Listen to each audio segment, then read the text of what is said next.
Interaction entre matière, lumière. On trouvera l'énoncé sous forme de PDF dans la boîte de description tout en bas. Exercice numéro 1. Un faisceau de lumière monochromatique de longueur d'onde lambda égale à 625 nanomètres éclaire une fente fine verticale de largeur A réglable. Sur l'écran E placé à une distance D égale à 2 mètres de la fente, on observe la figure de diffraction. Alors, premièrement, décrire la figure observée sur l'écran E, faire un schéma. Deuxièmement, une étude expérimentale permet de tracer la courbe de variation de la largeur L de la tasse centrale en fonction de l'inverse de la largeur A de la fente. Petit a, trouver l'équation numérique de la courbe L égale à f de 1 sur A. Petit b, établir l'expression de la demi-largeur angulaire θ de la tasse centrale en fonction de L et D, sachant que D très supérieur à L. Petit c, calculer le produit A fois θ et en déduire que θ égale à lambda sur A. Petit d, trouver l'expression de L en fonction de D, L, lambda et A.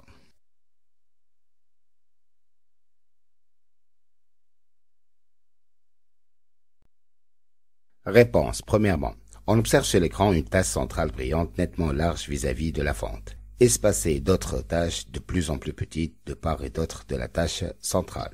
Donc voici ce qu'on observe sur l'écran. Deuxièmement, petit a, on a L égale à f de 1 sur a est une fonction linéaire d'équation, donc L égale à k fois 1 sur a, où k la pente est égale à L2 moins L1 sur 1 sur A2 moins 1 sur A1. Ça fait 0,025 moins 0 sur 10 absence 4 moins 0, ça fait 2,5 10 moins 6 mètres carrés. Et ainsi, L égale à donc K fois 1 sur A, 2,5 10 moins 6 fois 1 sur A. Petit b, on a tangente θ donc côté opposé sur côté adjacent, L sur 2 sur grand D, ça fait L sur 2D. Or θ est très faible, donc tangente θ égale à θ, donc d'où θ égale à L sur 2D. Petit c, θ fois A. Remplaçant θ par son expression L sur 2D, fois donc A. Or, L égale à 2,5 10 moins 6 fois 1 sur A, donc A égale à 2,5 10 moins 6 sur L. On va remplacer donc l'expression de A, ça fait θ fois A égale à L sur 2D fois 2,5 10 moins 6 sur L. Ça fait 2,5 10 moins 6 sur 2D, ça fait 2,5 10 moins 6 sur 4, ça fait 6,25 10 moins 7, d'où 625 nanomètres. Or, lambda égale à 625 nanomètres, donc θ fois A égale à lambda. Et ainsi, θ égale à lambda sur A. Petit d, on a θ égale lambda sur A. On a θ aussi égal à L sur 2D. Donc, L sur A égale à L sur 2D. D'où L égale à L lambda fois 2D sur A.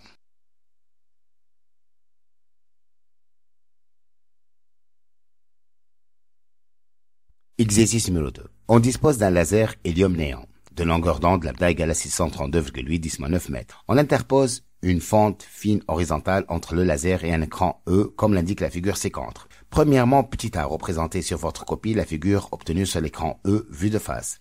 Petit b, nommez le phénomène observé. Petit c, quel caractère de la lumière ce phénomène est mis en évidence. Deuxièmement, en s'aidant d'un schéma, exprimez le demi-angle θ en fonction de D et de la largeur grand L de la tache centrale, telle que D supérieur à L. Troisièmement, sachant que θ égale lambda sur A, montrez que la largeur L de la tasse centrale est donnée par la relation L égale à 2 fois lambda D sur A.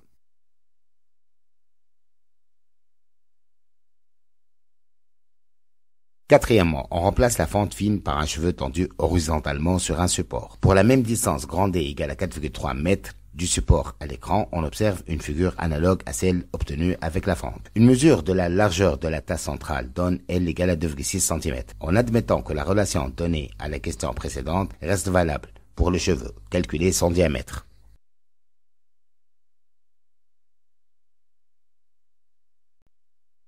Réponse. Premièrement, petit a. Donc, la fente est horizontale. Donc, les tâches ont une direction verticale. Petit b, lorsqu'un rayon lumineux rencontre une fente, il subit le phénomène de diffraction. Petit c, par analogie aux ondes mécaniques, la lumière subit le phénomène de diffraction. La lumière a un caractère ondulatoire. Deuxièmement, tangente θ égale à opposé sur l'adjacent. Donc, L sur 2 sur grand D, ça fait L sur 2D. Or, θ est très faible, donc tangente θ égale à peu près égale à θ. Et ainsi, θ égale à L sur 2D. Troisièmement, on a θ égale à L sur A. Et θ égale à L sur 2D. Donc, lambda sur A égale à L sur 2D. Donc, L égale à lambda fois 2 fois D sur A.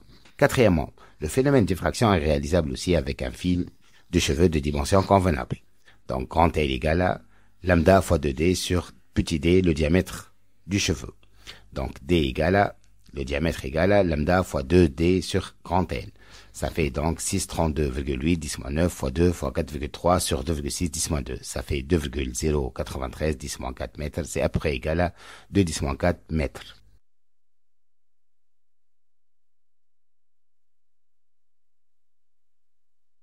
Exercice numéro 3. Cet exercice décrit deux expériences utilisant une lumière de couleur rouge, émise par un laser, de longueur d'onde dans le vide lambda égale à 633 nanomètres. On rappelle que l'indice de réfraction n d'un milieu est le rapport de la célérité c de la lumière dans le vide et de sa vitesse v dans le milieu considéré. On donne n égale à c sur v. Première expérience. On place perpendiculairement au faisceau lumineux et à quelques centimètres du laser une fente fine et horizontale de largeur a. Un écran situé à une distance grande d de la fente montre que les taches lumineuses réparties sur une ligne verticale, la tache centrale plus lumineuse que les autres est la plus large, voir figure 1 donnée en annexe 3 à rendre avec la copie. Premièrement, quel phénomène subit la lumière émise par le laser dans cette expérience? Que peut-on conclure par analogie aux ondes mécaniques? Petit 2, l'angle θ de la figure 1 est donné par la relation θ égale lambda sur A, relation 1. 1, 2, 1 représente cet angle. 1, 2, 2. Précisez les unités de chaque terme intervenant dans cette relation.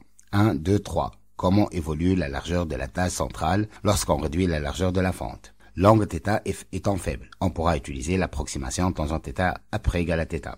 4, 1, 4. En utilisant les relations 1 et 2, montrez que la largeur A de la fente s'exprime en relation A égale à 2 fois lambda d sur petit l. Calculer petit a. On donne L égale à 38 mm et D égale à 3 mètres.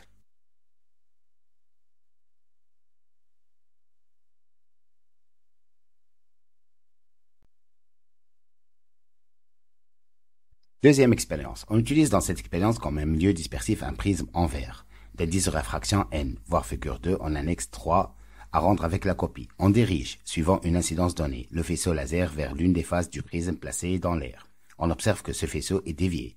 Un écran placé derrière le prisme montre un point lumineux de même couleur rouge que le faisceau incident. Donc, premièrement, quelle est la nature de la lumière émise par le laser? Justifiez votre réponse.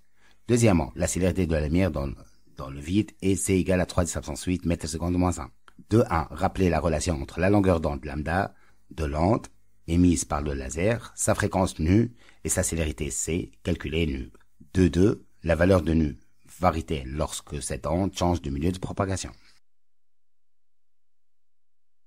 Troisièmement, donnez les limites des longueurs d'onde dans le vide du spectre visible et les couleurs correspondantes. Situez les domaines de rayonnement ultraviolet et infrarouge par rapport au domaine du spectre visible. Quatrièmement, l'indice de réfraction du verre pour la fréquence nue de l'onde utilisée est n égale à 1,61. 4.1. Pourquoi prétend la fréquence nue de l'onde lorsqu'on donne la valeur de n? 4.2. Calculez la longueur d'onde lambda prime de cette onde dans le verre.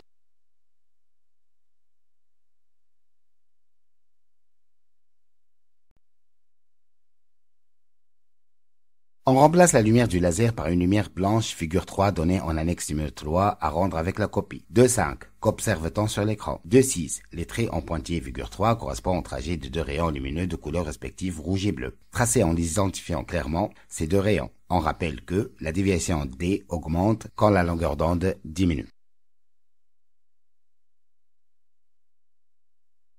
Réponse. Premièrement, première expérience. Le phénomène mis en évidence dans cette expérience est la diffraction. Par analogie avec la diffraction des ondes mécaniques, on peut dire que la lumière a un caractère ondulatoire. 2.1. En absence du phénomène de diffraction, le rayon lumineux se propageait en ligne droite. En réalité, après passage par la fente fine, la lumière se propage en formant des cônes lumineux qui forment des taches sur l'écran.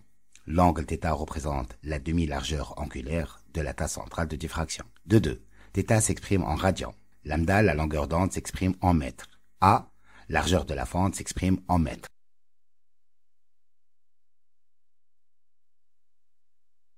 2.3. Plus la largeur de A de la fente est petite, plus l'écart angulaire θ est grand et la largeur de la tache centrale augmente. Troisièmement, dans le triangle ABC, rectangle en B, on a tangente θ égale à côté opposé sur le côté adjacent, L sur 2 sur D. Ça fait L sur 2D. Or, θ est petit, donc θ égale à L sur 2D. Relation 2.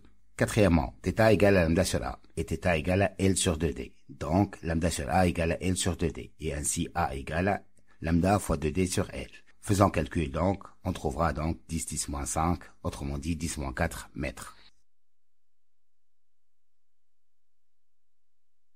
Deuxième expérience. Donc, premièrement, la lumière émise par le laser est monochromatique. Elle contient une seule radiation lumineuse de longueur d'onde dans le vide, lambda égale à 633 nanomètres. De 1, C égale à lambda fois nu. Donc, nu égale à C sur lambda. Donc, nu égale à 4,74 10 absence 14 Hz. De 2, une onde lumineuse est caractérisée par sa fréquence nu. Celle-ci ne change pas quel que soit le milieu de propagation.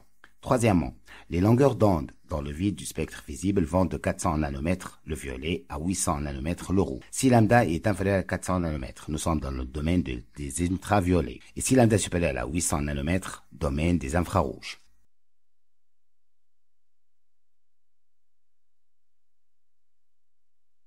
Quatrièmement, l'indice de réfraction du verre pour la fréquence nue de l'onde utilisée est n égale à 1,61. 4.1. Dans un milieu dispersif, la célérité V dépend de la fréquence nue de l'onde. Or, l'énoncé indique que n égale à C sur nu, C étant constante, or V varie, alors l'indice de réfraction n varie. 4.2. D'après la relation de la question 2.2.1, lambda prime égale à V sur nu, avec V la célérité de la lumière dans le verre. Or, n égale à C sur nu. Or, soit V égale à donc C sur n, d'où lambda prime égale à C sur n fois nu. Or, nu égale à C sur lambda, donc lambda prime égale à lambda sur n. Donc, lambda prime égale à 633 nanomètres sur 1,61, ça fait 3,93 nanomètres.